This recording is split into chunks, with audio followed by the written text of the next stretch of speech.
wait a minute. Are the Bears actually helping Justin Fields? That doesn't sound right. At Sports Talk Chicago with Jon Zaghloul on the program today, we're going to break down the Bears' 2 offensive line signings, what it means for Justin Fields in this offense, and also what it means for the Bears' commitment in him via Ryan Poles and Matt Eberflus. If you're new to the channel, subscribe, hit the like button, set up notifications. We have interviews with former Bears players, plus monologues and all of your favorite Chicago sports teams. Very simple to subscribe, leave a comment, leave a review, tell us how we're doing, tell us ways that we can improve. If you want to find every single interview, video, podcast, article, go to sportstalkchicago.com. That's sportstalkchicago.com.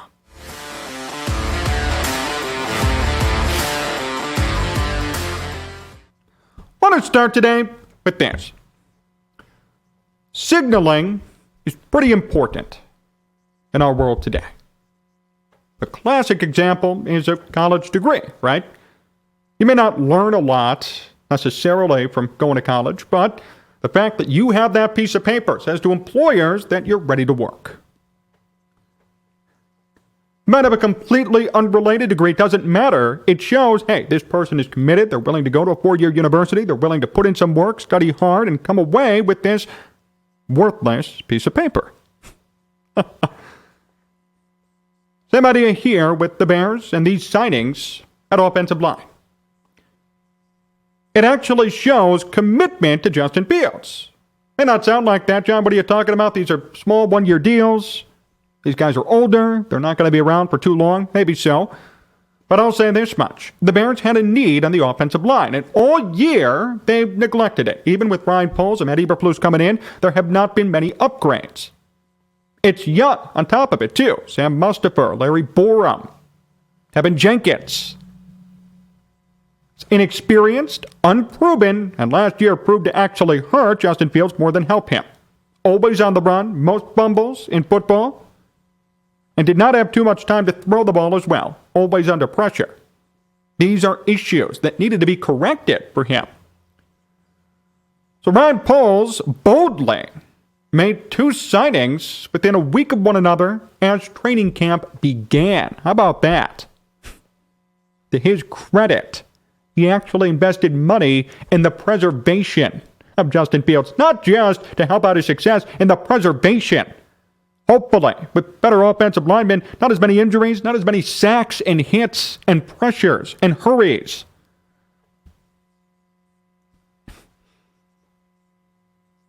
Ryan Poles invested in the preservation of Justin Fields, not just helping out Justin Fields or having him succeed or giving him a tool to succeed. This was a preservation concern, and Ryan Poles, for once, stepped up to the plate and helped out and made a push, made a swing, made an impact.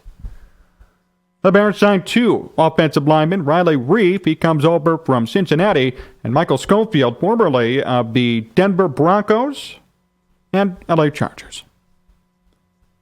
One thing I do in judging offensive linemen, first thing I do is look at their snap count. Are they reliable? Can they play every single game or every single snap, most of them, throughout the season? Well, I like this about Reiff. Every single year, with the exception of his rookie year, it's been above 90% snap count. Last year, 92% with Cincinnati. And the year before with Minnesota, 100%. He's always in, meaning he's effective. You're not always going to be in if you suck, right? You're not always going to be in the game if you cannot do a good enough job at protecting your quarterback.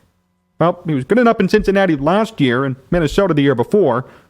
100% in Minnesota protecting Kirk Cousins that season. That is a huge thing for him and for the Bears. They signed somebody who not only is somewhat effective, but actually can stay on the field. Somebody who isn't injury prone, somebody who could produce at a high level for a long period of time. He has endurance throughout the whole season. Schofield, a similar situation, a similar story. Last year at 87% for the Chargers, 15 games, 12 starts.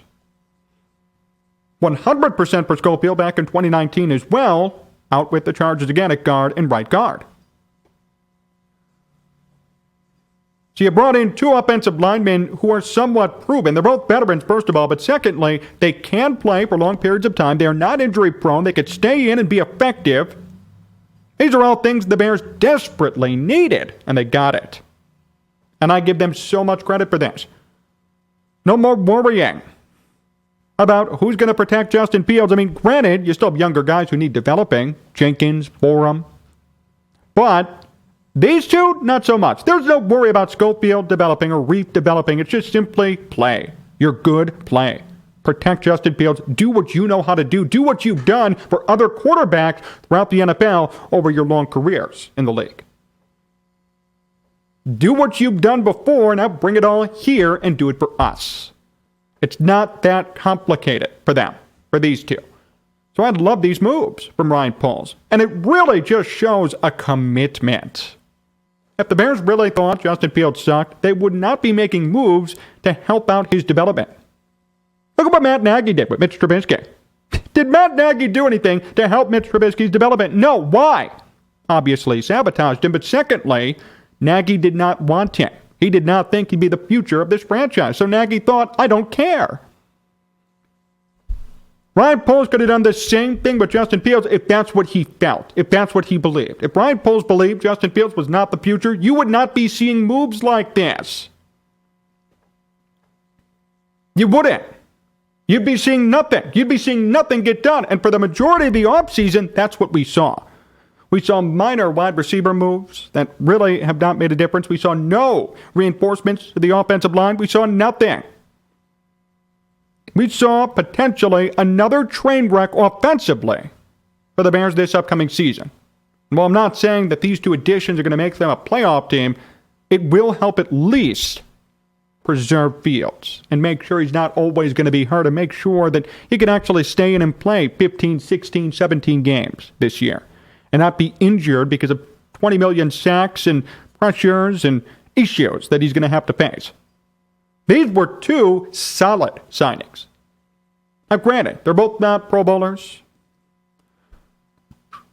They're not all pros. They've never received any accolades specifically from the NFL. But there's one thing that I look at, too. Durability and longevity. They may not be pros. They may not be all pros. But I'll tell you this much. Schofield's been around since 2015. Reiff's been around since 2012. So obviously, they're doing something right.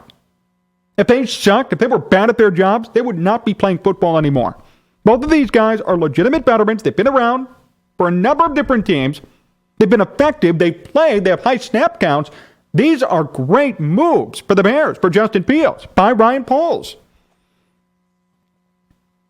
I've been trying to be cautious in my praise for Poles. Obviously, we haven't seen results yet. We don't know how the team's going to do, but I love these signings. I love them on paper. Now, granted, they could come in and completely do the opposite of what they've done before. They could fail in protecting Justin Fields. They could get hurt right away. We don't know. But on the surface, at the moment these moves were made, they're great. I love them. Ryan Poles and company believes in Justin Fields. That doesn't mean you have to, but they do, and they're showing it. That's the difference. Doesn't mean you have to yet. And I encourage you to keep an open mind because we don't know what we're going to get from Justin Fields this year. We genuinely have no idea.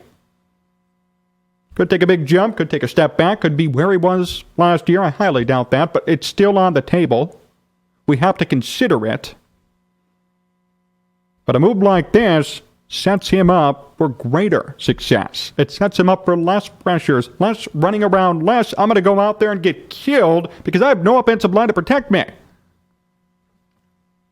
This at least gives him time in the pocket to make decisions. Now, you're throwing to guys who can't even catch the football, but that's besides the point. You can always run. You can always scramble. You can always make something out of nothing. And that's the positive here. That's something that has to be considered. This was signaling at its finest for the Bears, for Ryan Poles, and for Justin Fields. You brought in two quality veteran offensive linemen who've been around the block before, know how this whole thing works. Two guys who are willing to actually protect Justin Fields. And as Ryan Poles, you did a great job in telling everybody you believe in Justin Fields for now. I think his leash should be flexible, Fields. He needs time to develop. Last year was a lot of damage that he has to overcome and get it out of his head and move forward. There are a lot of things that need to happen for him and for this Bears team. But I knew this coming into the season. Last year's specific roster was not going to help Justin Fields. It didn't. We already know. The offensive line last year hurt Fields. He got sacked a ton. He fumbled the football a ton. And while some of those fumbles were his fault regardless, you have an offensive line that's just taking him down every single play. People who aren't protecting him, that's naturally going to lead to more turnovers and more issues offensively.